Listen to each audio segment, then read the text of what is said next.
रायगड जिल्हा परिषद शाळा पिंपळदरी आणि ग्रामपंचायत भावे यांच्या संयुक्त विद्यमाने 20 ऑगस्ट 2026 रोजी वृक्षारोपण व विविध शैक्षणिक साहित्य वाटपाचा कार्यक्रम उत्साहात पार पडला।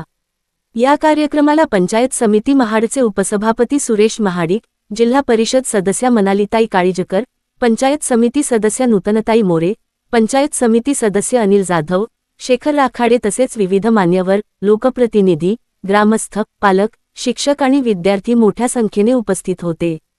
यावेळी शाळेच्या परिसरात वृक्षारोपण करण्यात आले, तसेच विद्यार्थ्यांना विविध शैक्षणिक साहित्याचे वाटप मान्यवरांच्या हस्ते करण्यात आले। कार्यक्रमादरम्यान मान्यवरांनी शाळेतील विद्यार्थ्यांचा उत्साह आणि शाळेच्या पटसंख्येत वाढ होण्यासाठी सुरू असलेल्या प्रयत्नांचे कौतुक करत शाळेच्या पुढील वाटचालीस शुभेच्छा दिल्या। कार्यक्रमाचे सूत्रसंचालन उपशिक्षक प्रशांत माने सर यांनी केले, तर प्रास्ताविक मुख्याध्यापक दीपक जाधव सर यांनी केले। मान्यवरांचा सत्कार शाळा व्यवस्थापन समितीच्या वतीने करण्यात आला। कार्यक्रमाच्या यशस्वी आयोजनासाठी ग्रामस्थ, पालक, शाळा व्यवस्थापन समिती, शिक्षक, अंगणवाडी सेविका, ग्रामपंचायत कर्मचारी आणि विद्यार्थ्यांचे सहकार्य लाभले।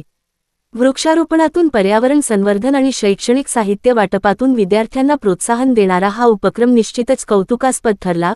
भरारी पथक संवाद, सत्य, निर्भीड जनतेचा आवाज। आज इथे जो कार्यक्रम झाला, शाळेचं साहित्य वाटप आणि वृक्षारोपण, खरं म्हणजे गावाचं शाळा व्यवस्थापन समिती आणि शिक्षक ह्या सगळ्यांचं अभिनंदन करायला पाहिजे। कारण आम्ही पंचायत समितीमध्ये एक मीटिंग घेतली होती आणि जिल्हा परिषदे शाळेचा पट कसा वाढेल आणि मुलांना योग्य शिक्षण कसं मिळेल यासाठी प्रयत्न चालू होता आमचा। मागच्या वर्षी या शाळेचा पट 3 होता, आज तो पट सगळ्या गावांनी शिक्षकांनी मिळून 17 केलेला आहे। त्याबद्दल त्यांचं जेवढं अभिनंदन करावं तेवढं कमीच आहे, कारण जिल्हा परिषद शाळेतली शिक्षण घेतलेली मुलं ही अतिशय चांगल्या पद्धतीने पुढे मोठी होतात हा आमचा अनुभव आहे। कारण आम्ही सगळी मंडळी जिल्हा परिषद शाळेत शिकलेले आहोत, त्यामुळे पिंपळदरी गावाने हा केलेला उपक्रम अतिशय चांगला आहे। त्यांना मी पंचायत समितीच्या वतीने धन्यवाद देतो।